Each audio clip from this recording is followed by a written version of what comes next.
Happy independence day. आप सभी को स्वतंत्रता दिवस की बहुत बहुत शुभकामनाएं।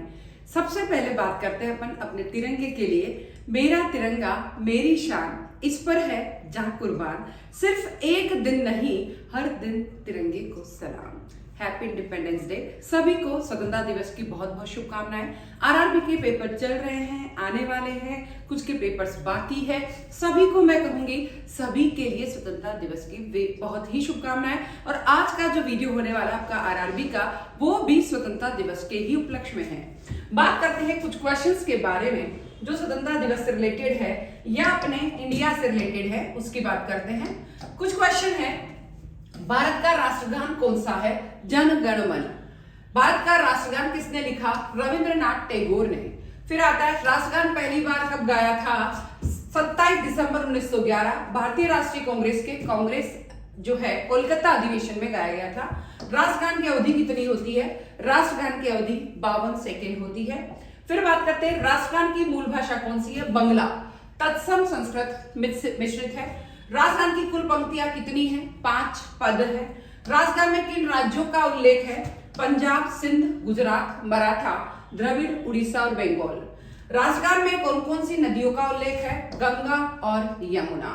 फिर बात करते हैं कुछ क्वेश्चन। संविधान सभा ने राष्ट्रगान को आधिकारिक मान्यता कब दी थी? 24 जनवरी 1950 को मान्यता दी थी।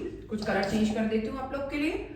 अब देखिए, फिर आता है, जन गण मन का अंग्रेजी अनुवाद किसने किया था? रविंद्रनाथ टैगोर ने ही किया था। भारत का राष्ट्रगीत कौन सा है? राष्ट्रगीत वंदे मातरम है। राष्ट्रगीत किसने लिखा था? बंकिम चंद्र चट्टोपाध्याय ने लिखा था। राष्ट्रगीत किस उपन्यास से लिखा गया है? राष्ट्रगीत आनंद मठ से लिखा गया है। वंदे मातरम किस भाषा में लिखा गया है? संस्कृत और बांग्ला मिश्रित लिखा गया है। वंदे मातरम का संगीत किसने दिया है? यस, वंदे मातरम का संगीत किसने दिया है? ये दिया रविंद्रनाथ टैगोर प्रारंभ में, और बाद में इसमें अलग अलग चेंजेस अन्य संगीतकारों ने कर दिया था। वंदे मातरम पहली बार कब गया था? 1896 में भारतीय राष्ट्रीय कांग्रेस के कलकत्ता अधिवेशन में। फिर बात करते हैं, राष्ट्रगीत के कुल पद कितने हैं? मूल रूप से 6 पद है, लेकिन अधिकार रूप से पहले 2 ही पद राष्ट्रगीत माने जाते हैं। संविधान सभा ने राष्ट्रगीत को आधिकारिक मान्यता 24 जनवरी 1950 को दी थी। वंदे मातरम का अर्थ क्या है? हे मातृभूमि, मैं तुझे नमन करती हूँ। आनंद मठ उपन्यास का प्रकाशन वर्ष कौन सा है? 1882 ईस्वी। फिर बात करते हैं, भारत का स्वतंत्रता दिवस कब मनाया जाता है? 15 अगस्त को। पहला स्वतंत्रता दिवस कब मनाया गया था? 15 अगस्त 1949 को। पहले प्रधानमंत्री जिन्होंने लाल किले से भाषण दिया वो कौन थे? पंडित जवाहरलाल नेहरू। पहली बार तिरंगा कब फहराया गया था? 7 अगस्त 1906 को पारसी बागान स्क्वायर में, यहाँ पर कलकत्ता के अंदर। भारत का राष्ट्रीय ध्वज किसने डिजाइन किया था? पिंगली वेंकैया ने डिजाइन किया था। राष्ट्रीय ध्वज में अशोक चक्र में कितनी तीलियां होती है? 24 तीलियां होती है। अशोक चक्र का रंग क्या होता है? गहरे नीले रंग का होता है। राष्ट्रीय ध्वज के 3 रंग क्या दर्शाते हैं? केसरिया साहस के लिए, देन सफेद सत्य और शांति के लिए, हरा समृद्धि के लिए बताया जाता है। राष्ट्रीय ध्वज का अनुपात क्या है? 3:2 है।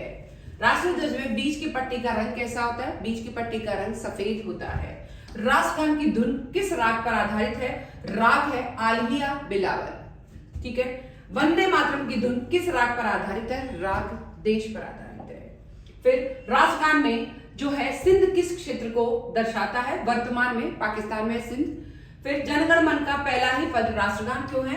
क्योंकि पूरा गीत लंबा है, समय सीमा में पहला पद उपयुक्त रहता है। राष्ट्रगान गाने का सही तरीका क्या है? सम्मान पूर्वक खड़े होकर गाना गाया जाता है।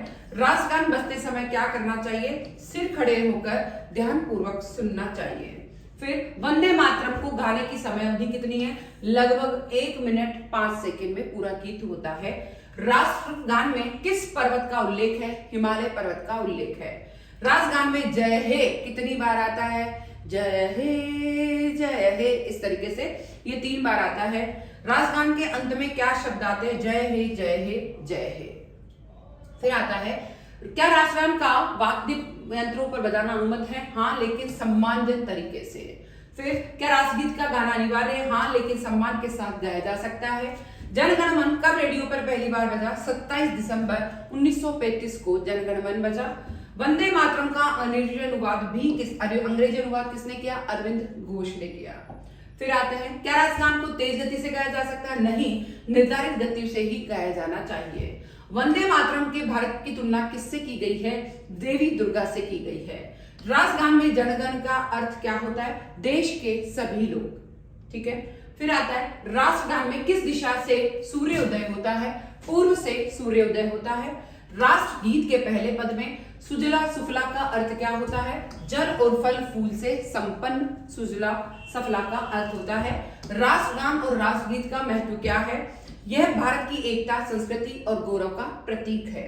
फिर बात करते हैं इस तरीके से हम लोग जो है, अगर बात करते हैं राष्ट्रगान की, मैं पहले ही बात करती हूँ कि जो तिरंगे के रंग, साहस, शक्ति और बलिदान की पहचान है हमारा तिरंगा। हमारा जो तिरंगा है, हमको कोटि कोटि उसको हम नमन करते हैं। हर तिरंगे को हम लोग सलाम करते हैं, हर दिन सलाम करते हैं, आज के दिन ही नहीं, हर रोज सलाम करते हैं। मेरा तिरंगा मेरी शान है, इस पर है जान कुर्बान, सिर्फ एक दिन ही नहीं वरन हर दिन इस पे कुर्बान। यस, वंदे मातरम, जय है, जय हिंद। अब बात करते हैं सभी वीरों को। हम लोग जो है आज वीरों को शत शत नमन करते हैं, जिन्होंने हमें आजादी दिलवाई थी या प्रत्यक्ष अप्रत्यक्ष रूप से जिनका आजादी में योगदान रहा था। सभी को शत शत नमन। Happy independence day. आप सभी को स्वतंत्रता दिवस की बहुत बहुत शुभकामनाएं। हमारे इस तरीके से क्लासेस देखते रहें, रोज क्लासेस को फॉलो करते रहें। अगर क्लासेस में कुछ लगता है कि हमें ये और पढ़ना है, हमें जो है आज़ादी से रिलेटेड और कुछ क्वेश्चंस चाहिए, देश से रिलेटेड और कुछ क्वेश्चंस चाहिए, तो आप लोग कमेंट कर सकते हो। अब जितने भी स्टूडेंट्स आज या रोज इसको जब भी देखें, आपको 15 अगस्त जरूर लिखना है, हैप्पी इंडिपेंडेंस डे जरूर लिखना है, जय हिंद जरूर लिखना है। मैं इंतजार करूंगी कि आप लोग अपना कितना मतलब उसका ख्याल करते हैं अपने देश का, और कौन कौन जय हिंद बोलता है। जय हिंद, वंदे मातरम। Thank you.